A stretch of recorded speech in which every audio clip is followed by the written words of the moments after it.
India को आखिर चलाता कौन है, प्राइम मिनिस्टर, प्रेसिडेंट या कॉन्स्टिट्यूशन? अगर आप किसी से ये सवाल पूछो तो अलग अलग आंसर्स मिलेंगे। कोई बोलेगा प्रेसिडेंट सबसे पावरफुल है क्योंकि कॉन्स्टिट्यूशन में एग्जीक्यूटिव पावर उनके पास लिखी है।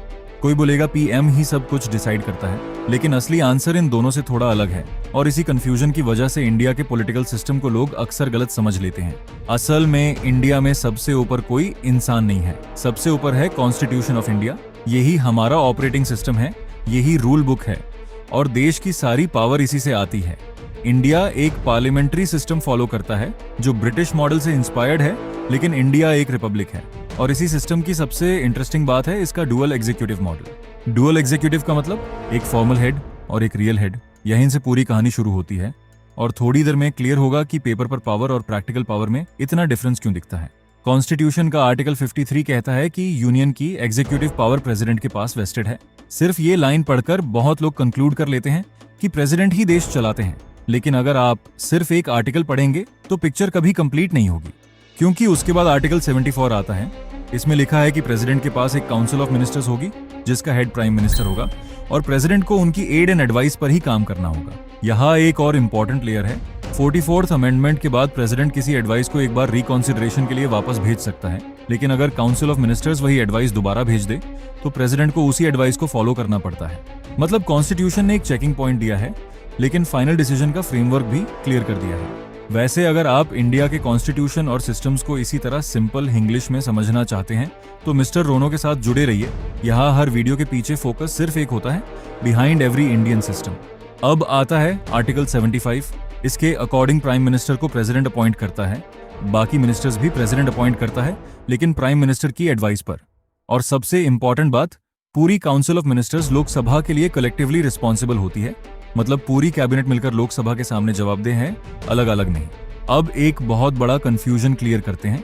प्रेसिडेंट इंडिया के हेड ऑफ स्टेट हैं, यानी देश का फॉर्मल और कॉन्स्टिट्यूशनल फेस। दूसरी तरफ prime minister head of government है, यानी जो सरकार को प्रैक्टिकली लीड करते हैं। अगर इसे एक कंपनी की तरह समझें तो प्रेसिडेंट कंपनी के चेयरमैन की तरह हैं जो फॉर्मल रोल निभाते हैं और ऑफिशियल डॉक्यूमेंट्स का फेस होते हैं, जबकि प्राइम मिनिस्टर और कैबिनेट मैनेजिंग डायरेक्टर और उनकी टीम की तरह हैं जो रोज के डिसीजंस लेते हैं और सिस्टम चलाते हैं। और ये सिर्फ थ्योरी नहीं है, सुप्रीम कोर्ट ने भी इस पोजीशन को क्लियर किया है। 1955 के राम जवाया कपूर केस में सुप्रीम कोर्ट ने कहा कि प्रेसिडेंट फॉर्मल हेड हैं, जबकि रियल एग्जीक्यूटिव पावर मिनिस्टर्स और कैबिनेट के पास होती है। फिर 1974 के शमशेर सिंह केस में कोर्ट ने और भी क्लियरली कहा कि प्रेसिडेंट अपनी पर्सनल सेटिस्फैक्शन से एग्जीक्यूटिव पावर यूज नहीं करते, वो काउंसिल ऑफ मिनिस्टर्स की एडवाइस पर ही काम करते हैं। अब इसका प्रैक्टिकल मतलब क्या हुआ?